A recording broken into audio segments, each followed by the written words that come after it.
Hello.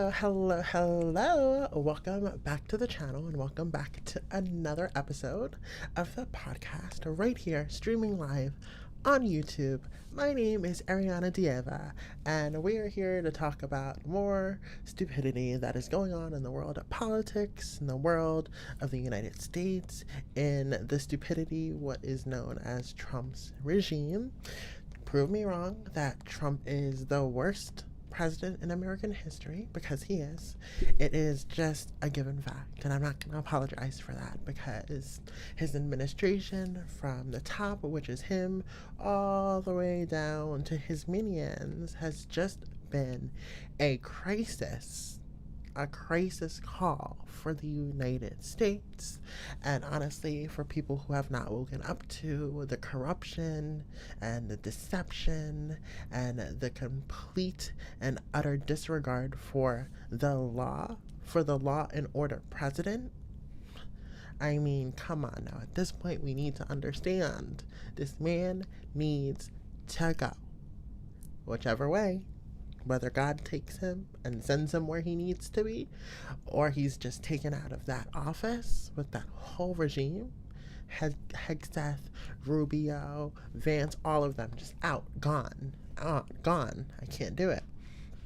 But yesterday, we actually talked about Maxwell, Ghislaine Maxwell, and what her whole situation is in regards to Trump, the Epstein files, and everything like that. And since we're talking about the Epstein's files, we might as well go into the first topic for tonight, which is none other than a little bit of an update. I said upstate. An update of what's going on with the Epstein files and what has come out after the release of not only the documents that have been released, but the release of the transcripts that took place between Ghislaine Maxwell and Blanche. And we are going to kind of get a little bit into that. We're not going to spend too much time on that tonight, because we did spend a lot of time kind of weaving in and out of what could possibly be the reasoning as to why she decided to give her testimony in an interview with the DOJ yesterday. Kind of went into and dived into some of the statements she made and how it doesn't exonerate the president, but it doesn't incriminate him. It leaves him in a very gray spot where he's sitting very comfortably, molding, dying. But still, nonetheless, I don't understand why these people are going to bat so hard protecting this man. It just does not make sense to me. It's crazy to me. But a little update on Ghislaine Maxwell and the Epstein files. So apparently we had the California Congressman Robert Garcia, the Democratic leader on the House Oversight Committee. He received the Epstein files, and it gave critical insights into what lawmakers have received, and perhaps more importantly, what they have not received. So basically, with this, according to Garcia, there are over 33,000 pages of the Epstein backlog of information and evidence and files and depositions that have been delivered to Congress. And honestly, at this point, 33,000 pages sounds like a lot, but when it comes to something so deep and so intricate, 33,000 pages, yes, is a lot to go through, but there needs to be a lot more. So because they went through these pages, the congressmen, with the pages that they got, they only received 3% of new information. So the 33,000 pages they delivered only 3% of it was new information, and the remaining 97% had already been made public through prior releases from the Justice Department. So there was really nothing new, but the documents included surveillance video from the Metropolitan Correctional Center in New York from the night Epstein died in his cell, which we already received. I know they said that there was a minute missing from that tape, and I think they actually released that minute. Did they? I think they released that minute. Let me just double check my sources here.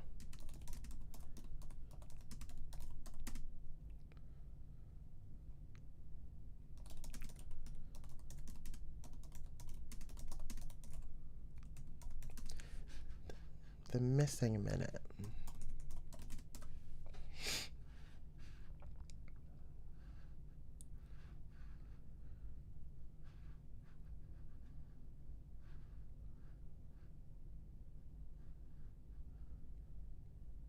So, yeah, apparently, allegedly, as of late of July 2025, which would have been 2 weeks ago, it has been reported that the FBI, the Bureau of Prisons, and the DOJ Inspector General possesses a complete unedited copy of the Jeffrey Epstein jail video that does not have a missing minute. However, the version has not been released to the public. So, with the missing minute, the video showed a 1 minute gap in the on screen time code, skipping from 11:58 p.m. to midnight on August 9th to 10th, 2019. This prompted new questions and fueled conspiracy theories surrounding Epstein's death. I don't understand, in regards to that missing minute video, I don't understand how, as our government, they would release that video and think we're foolish enough not to examine it. Like, we're not FBI creatures, especially as women. Like, come on. You think we're not going to examine and notice that there's a minute missing from that video? I think it was very stupid on the Department of Justice's part to release that video with that missing minute, but then say they have that missing minute in its entirety, but they're not going to release it. That's so crazy to me. It's like they really think the public is foolish, stupid, no brains in between their heads. But every step of this presidency and his last presidency, we have been calling out each and every stupid lie that he has delivered to us on a silver platter. So I don't understand what was the goal of releasing a video in regards to a death that everyone already is assuming is a self-unaliving. Like, it doesn't make any sense, and pretend like we're not going to question it, and then on top of it have files about what happened that night, as well as files dating back to the early 2000s. And then you're going to have our president continue saying, oh, y'all are so stupid for asking for this. Why are we talking about a dead man? Trying to change the topic by throwing anything at the wall that will stick to get the attention off of him and his involvement in the wrongdoing of Jeffrey Epstein and that whole scandal. So the documents included the surveillance video from that night. It included Supreme Court filings from Ghislaine Maxwell, Epstein's longtime associate, now serving a 20-year sentence for child sex trafficking, a Justice Department Inspector General's report into Epstein's death. I actually want to look into that. I want to see if I can find that real quick and read it, because that would be interesting. But then again, everything is a lie in this administration, so you take it with a grain of salt. And a memo from Attorney General Pam Bondi to FBI Director Kash Patel. So this is everything that has been 33,000 pages of the files that have been released, that have been made public, but only 3% of it that the congressman received from the release was new information regarding that Epstein debacle and that whole case and the fraudulent and the deception and the corruption revolving around it and in it. So only 3% of new information came out. So he said basically, Garcia, the congressman, basically said the committee received very little new information, raising concerns that the full truth is still being withheld. And at this point, I think we all know the truth is being withheld. We all know that the truth is Donald Trump was a major player, a major kingpin in this corruption to hide the evidence that has been supplied but not released to the public. Not only a kingpin in regards to the deception of trying to make sure that we don't know the truth, but he's been a kingpin in regards to the trafficking that happened between the early 2000s, that happened between Jeffrey Epstein, and he knew everything about it. So for Ghislaine Maxwell to come out with this interview and this transcript from the DOJ, it just doesn't sit well with me, because not only you're now telling us we need to believe a known liar, someone who was perjured herself in court in 2016, someone who went to jail for child sex trafficking and engaging in these illegal activities. Now the government is trying to tell us that she is a credible witness. She is a credible source to disprove Donald Trump's involvement in any of this disgusting activity. Explain it to me. It's like we're in an upside down world, like in the Twilight Zone. We're supposed to believe a sex trafficker and a liar? This is insane. It's like we're in an upside down world. And honestly, it's just, at this point, it's about understanding the facts and truth about this all, especially when it comes to our government, because obviously right now our government is covering this up. Our government has been covering up. And I'm not placing full blame on Trump here. I'm also placing blame on Biden's administration for not releasing what they had. It doesn't make sense. There has to be a bigger fish to fry than our president. That's why it's being covered up so much by many administrations. So that is basically the update on the Ghislaine Maxwell situation and the Epstein files. We still have yet to receive any sort of documentation that implicates any high-ranking officials or people in the world, not just this nation, but the world. And it's annoying. It's upsetting. It's like, why are you taking so long? And I doled out my theory, my alleged theory, yesterday during my stream. I said they are taking this long because they are combing through those files to make sure Trump's name is not implicated in any way, and anyone that could have been implicated is not in cahoots in paper trails to Trump. That way they can release these doctored files that removes any implications or wrongdoing, that removes any sort of legal proceedings that could go on to Trump, and send him to a court of law to be adjudicated for the crimes that he associated and helped in and contributed to. So that way they can, say, Trump's not a part of this. There's no way. Do you see all these files, the files that have been corrupted and, redacted and completely just destroyed of actual evidence? Trump was never a part of it. Here's the documents. Doctored documents. And it's sad. It's sad that our government is choosing to cover up the PDFs because they're billionaires rather than protecting victims over and over and over and over and over again.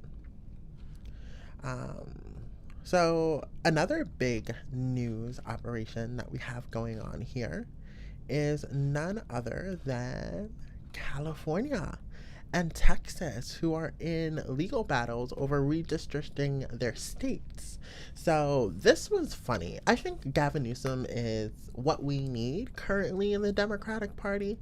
Not that I'm a Democrat, but I definitely lean towards Democrats rather than Republicans because obviously, Republicans have made their agenda known, and their agenda is Project 2025, and they're doing their everything in their power to do it. And it's only been 6 months of a presidency, and they're really succeeding very quickly on their plans.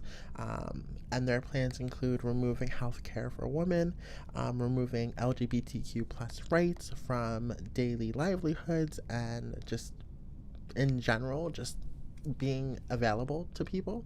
They're looking to really destroy what America has built for the minority communities over the last 50 to 70 years. And it's sad to see. And what Texas is doing currently right now is they're trying to redistrict the state to remove the voice of the Democrats within the state. So that way, when it comes to our next election, Donald Trump has Texas in the bag.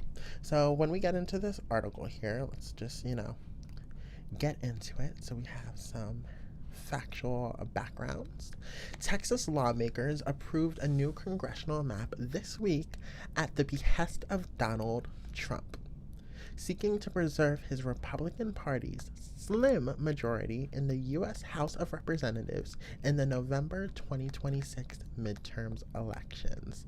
And we all know at this point right now, Donald Trump is struggling with his numbers of being his approval ratings because he's just not connecting with his base, let alone not connecting with the United States people as a whole. But the telling factor that you're not connecting with your base, Donald Trump, I mean, you have to be doing something wrong.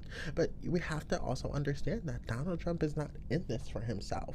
Donald Trump was never in the presidential race in his second term to serve the people. He was never a servicer of the people of the United States. He serves himself. I mean, look at the jet he got from Qatar. I mean, look at the relationship between him and Putin. It is not about the United States. It's about what serves him monetarily to make him even richer. And as much as he gets richer, he gets more of a douche. But with the 2026 midterm elections coming up, can Texas legally redraw its voting district maps? I believe they can legally do it, in my opinion, but the reasoning as to why they're doing it is wrong.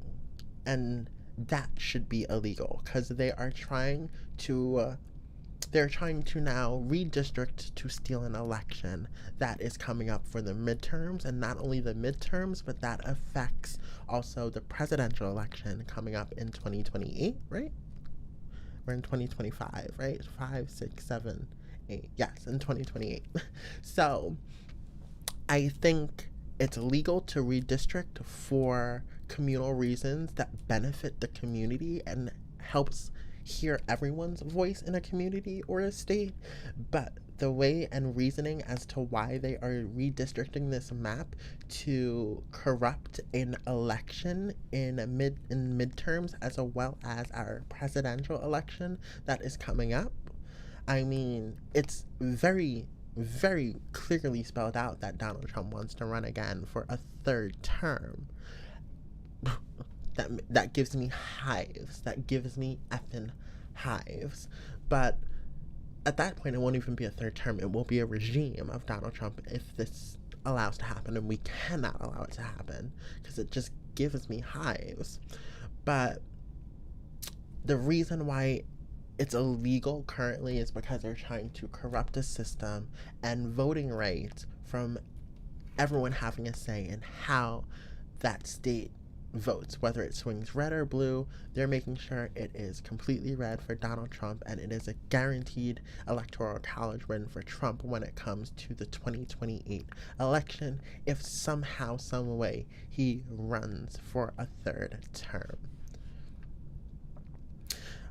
So if we continue on this, Texas Democrats are arguing and voting rights groups are focusing on a claim that the map unconstitutionally packs Black and Latino voters who are driving Texas population growth into some districts while spreading them throughout others to dilute their voting power. Section 2 of the Voting Rights Act, a landmark 1965 law, allows voters to seek judicial relief if they believe that a state government has curtailed voting rights on the basis of race. Everything is on the basis of race. I mean, how about redlining back in like forever ago? Not even forever ago, but like it's just these racists. They always seem to. Why can't we make racism illegal? I don't understand it. It's like, why isn't the KKK considered a terrorist group? It does not make sense. They are domestic terrorists. This is domestic abuse of the people who have a right to be in the United States. So, the Voting Rights Act was a key achievement of the U.S. Civil Rights Movement of the 1960s, led by Martin Luther King Jr. The legislation broadly prohibited poll taxes, literacy tests, and other measures common in states with a history of slavery that prevented Black people from voting. The U.S. Supreme Court has struck down some parts of the Voting Rights Act, but reaffirmed the validity of Section 2 in a 5-4 decision from 2023. So basically what's happening in Texas is that they're trying to steal 5 seats from the Democrats. And California is like, no, Gavin Newsom, Daddy Newsom, let me be professional. Daddy Newsom, no. He is like, nah, that's not gonna slide. That's not gonna fly. We ain't gonna allow that. We ain't gonna allow you Texas Republicans, you racist rednecks, to come up in here and try and steal a whole election that is years away. Texas is trying to lay the groundwork for the stealing of an election come the midterms and the 2028 election. California lawmakers on Thursday passed a series of bills aimed at creating newly drawn congressional maps that would flip Republican-held seats to the Democrats. Unlike Texas, where the legislature draws voting maps, California relies on a citizen redistricting commission protected by the state's constitution. But Democrats in the state legislators say they can bypass this bipartisan commission so long as voters approve the new map in a statewide special election. At least California is trying to respect its people in regards to this decision versus Texas that is just looking to abuse and remove the rights of the people in their state. And that's just the dichotomy of it all. Republicans are using nasty, underhanded redistricting tactics to try and suppress voter rights, while California is saying, I see what's happening in Texas, and we're not trying to allow Texas to create a sentiment where we're gonna, in the United States, gonna allow voter suppression tactics in the United States. So California is like, yeah, no, we're gonna actually do this the right way. Since you want to abuse the people of your state, we're going to actually ask the people of our state to see, hey, can we do this? Will this be okay with you?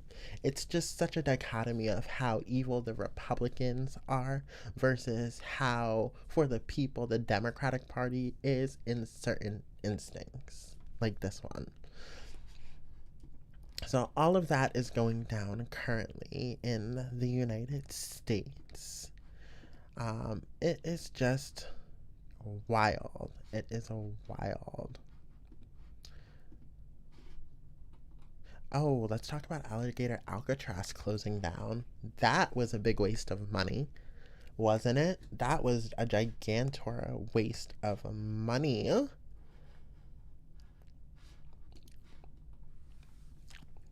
So Alligator Alcatraz, Oh my god, the people wearing Alligator Alcatraz, like, paraphernalia, racist.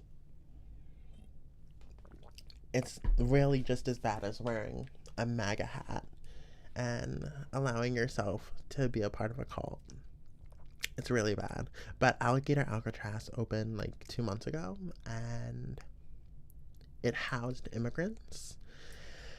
And it was in the middle of a swamp, and the sentiment of the disgusting, atrocious people who, evil, vile people who opened that facility was that it's in the middle of the Everglades, surrounded by alligators and snakes and disease and heat, and that no one would try to escape.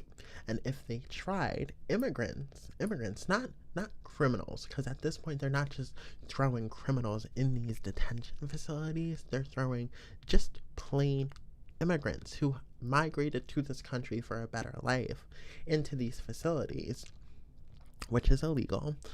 And they're just sitting there hoping that if they tried to escape, they would be eaten by alligators, sucked up and wrapped up by snakes, or stung by mosquitoes. And hopefully there's like a disease in those mosquitoes to kill these people. It is evil.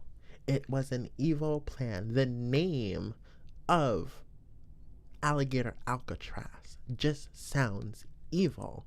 It sounds like Auschwitz, okay? And if you don't know what Auschwitz is, then you don't belong here. It just sounds evil. It sounds like an evil place where people go to do evil activities and things, and placing people in tents in the middle of the summer in Florida, in a place where it's so hot and infested with most likely disease. It's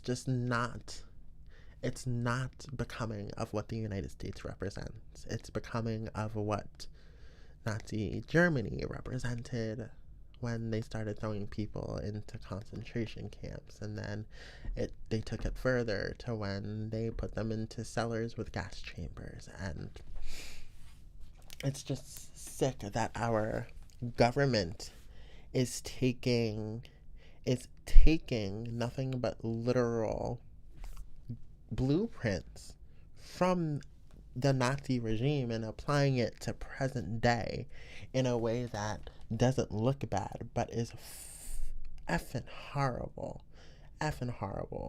And it's a facade. It's not about protecting. It's not about law and order. It's not about respecting our American soil. It's about racism. It's about whitewashing America again. It's about making America white again. And I have no problem with white people. I don't. I love my white people. But I have a problem with my racists. I have a problem with my racists. The racists are the problem here. It's not white people. It's the racists that are the problem in this country. So let's get into this little article here about the closure of Alligator Alcatraz. Florida Governor DeSantis was given 60 days to clear out migrant detention facility. A federal judge in Miami gave the state of Florida 60 days to clear out the immigration detention facility called Alligator Alcatraz, handling environmentalists and the Miccosukee tribe of Indians a win after they clashed with Governor Ron DeSantis over the environmental impacts of the makeshift site was having in the federally protected Everglades. The ruling it's just such an evil idea. How do you come up with this idea? Like, you have to be such an evil person to think that putting hundreds of people in the middle of the Everglades is something that's going to help deter immigration. No, it's evil. It's literally evil. Like, these people are evil, and it's so scary. This brutal detention center was burning a hole in the fabric of life that supports our most iconic wetland and a whole host of endangered species, from majestic Florida panthers to wizened wood stocks. So their whole argument was that it's affecting the wildlife of the area, and I'm glad that they were handed this win, because that enclosure, Alligator Alcatraz, should have never existed, should have never been built, should have never had funds federally directed to building this site, because it's sick. It's sick. Not only that, not only was it built, but now the taxpayers are paying for it, obviously, because it's not coming out of Ron DeSantis's pocket. But what a waste of money for the taxpayers that we're funding it, and y'all didn't think in advance that this is just not a good look, let alone not a good idea. You are promoting your own racism and screaming it out loud, and it's scary that people are sitting here with paraphernalia of Alligator Alcatraz like it's some broad, big scheme of how amazing America is. No, putting people into a detention facility in the middle of the summer in the heat with no air conditioning or proper plumbing or ways to go to the bathroom and deaths occurring, it's not okay. It's sick thoughts. It's evil. The Republicans are literally evil. So, in the judge's ruling, Williams said an environmental assessment was required before the site was erected in the Everglades, but the defendants chose not to do so.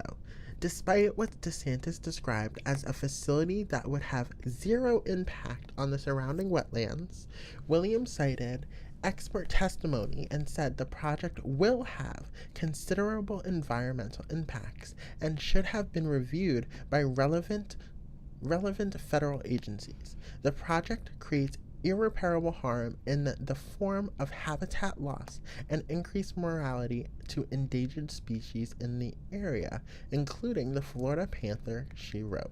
So here's my problem. They directly ignored the communications on how to achieve and put this facility in the middle of the Everglades, right? Ron DeSantis needs to be held accountable for defying environmental agencies, defying the steps it takes to get this system and facility approved. But he's not going to be held accountable. It's just going to be put off into the sunset and no one's going to talk about it again.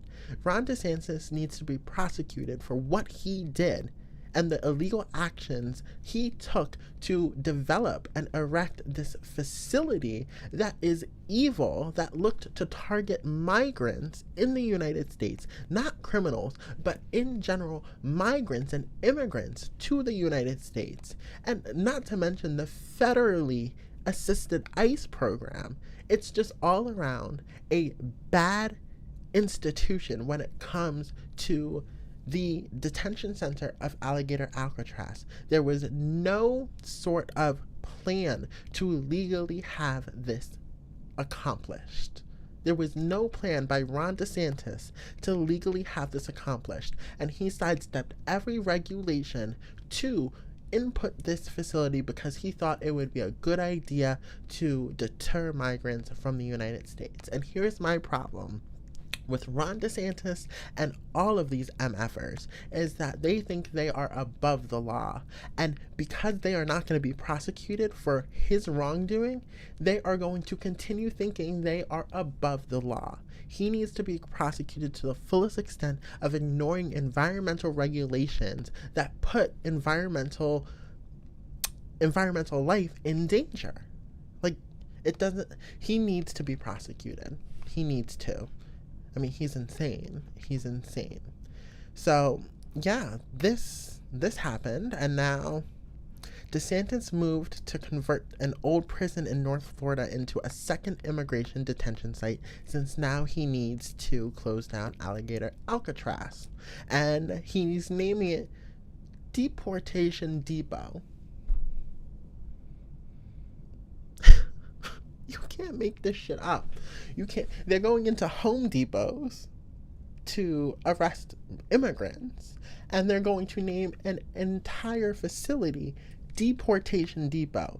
The racism in these people's veins are seething, and they're seething out of their freaking racist bodies. It is insanity. Deportation Depot, that is just a cherry on the top of their racism cake, and it's so disturbing. So effing disturbing. But apparently they do have 60 days to close down that facility, take it all down. I want to know who paid for that facility. I want to know what funds were allocated for that facility. I want to know if those funds are going to be reimbursed to the taxpayers. I want to know if those funds, or the leftover funds, because I'm pretty sure they estimated the cost of it, but I want to know, and they probably inflated the cost of what it cost to build Alligator Alcatraz. I want to know the balance of funds, where that's going.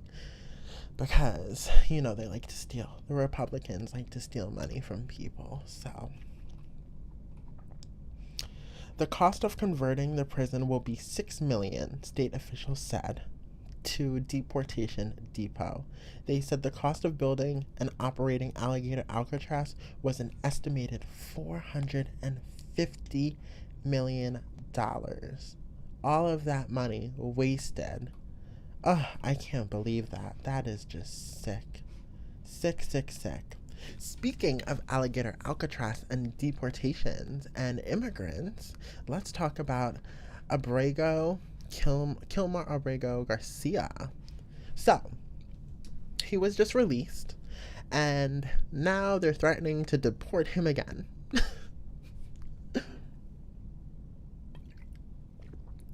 This is literal insanity.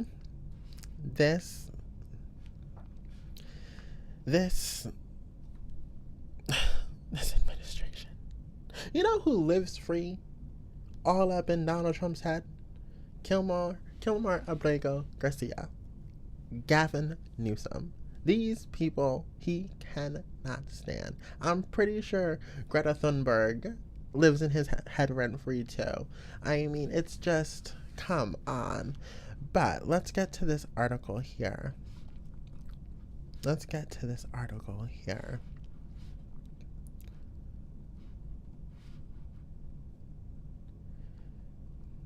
So, Kilmar Abrego Garcia, the Maryland man illegally deported to his native El Salvador, has been released while awaiting trial on human smuggling charges. His attorney said Friday, a blow to the Trump administration, which had promised that he would never go free in the United States again. And he's free. But I wanted to make this clear. Kilmar Abrego Garcia has never been convicted in regards to the allegations the Trump administration is placing against him. The government has had no evidence and has no evidence of Kilmar being a part of a gang, let alone the crimes they are alleging he committed. So it's reported that no court ever made a full adjudication of whether he was indeed a gang member. So that is very important to remember. And honestly, it just looks at this point like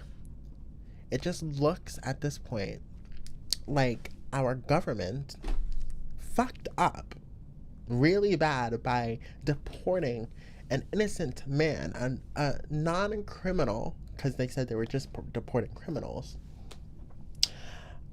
They fucked up, and now they're trying to throw anything at the wall to make it stick, to make Kilmar look like he is a criminal, and there's no evidence of him being a criminal, and now they're trying to do anything they can to harass this man to make sure that their hard stance on immigration is put up on a wall, because now Kilmar is free in the United States and he's suspected to be a criminal. Well, the whole administration, they want to make Kilmar Abrego Garcia their poster child. You want to be in the United States? Well, you're not going to be in the United States if you're a Mexican, if you're Spanish, if you're anything other than white, you're not allowed here. And we're going to make Kilmar Abrego our poster child of this. And right now, Kilmar Abrego is just, as serious as the situation is, he's dodging a little bit because they're trying to shoot shots and it's just nothing sticking for this administration.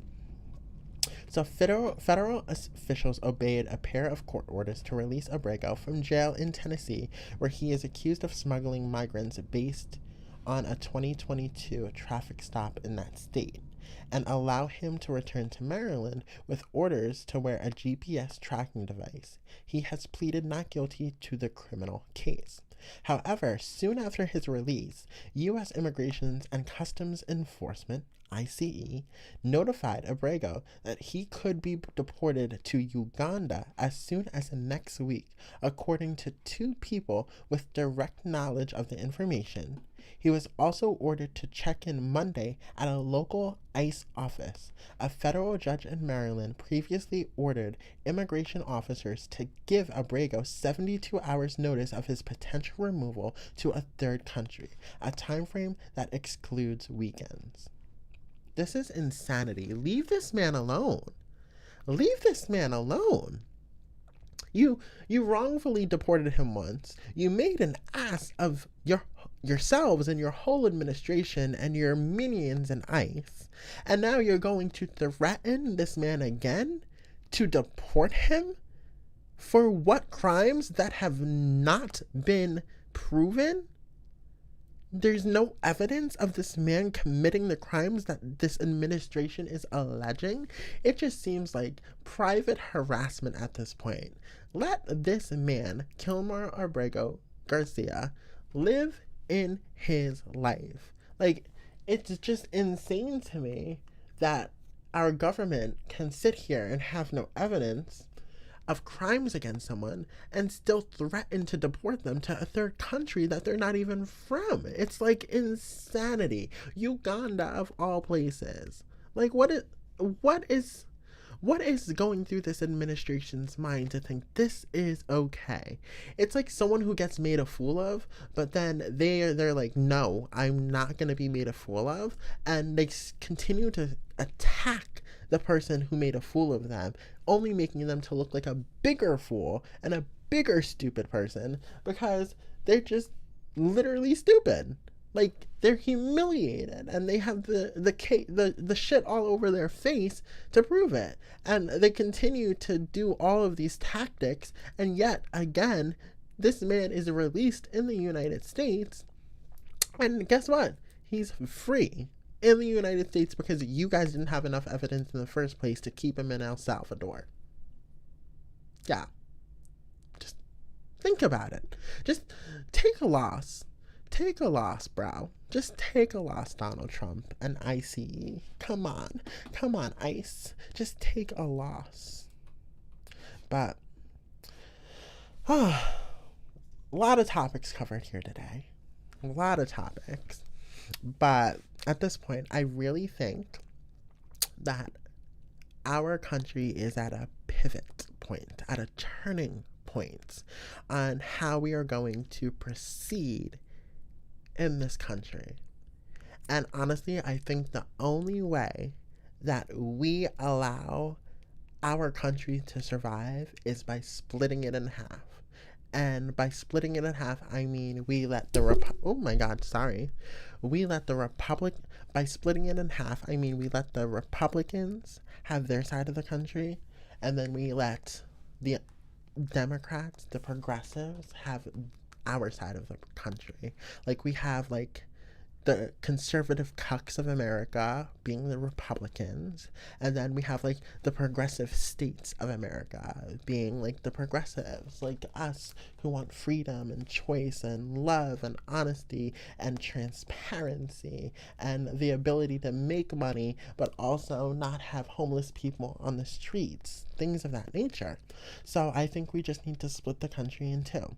I think we take California, we take Washington, Oregon, we take all of the outer cities, the outer states, New York, oh my god, where's my geography? Chicago, um, Illinois, Illinois is the state.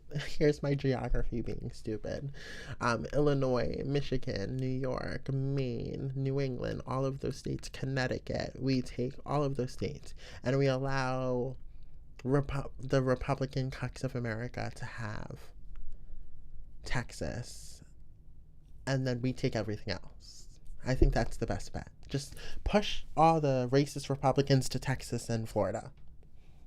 Actually, maybe not Florida. Let's take Florida, because Florida can be nice. It would be nice if there wasn't Republican cucks of America that are racist there. So let's take everything and let's just give the Republican cucks Texas. I think that sounds like a good plan. Maybe even like some of the middle states. Like, we don't even care about Kansas, right? Who the fuck cares about Kansas? Give them Kansas too, right? No, I want Tennessee. I was going to say Tennessee, but I want Tennessee. So I think that's the plan.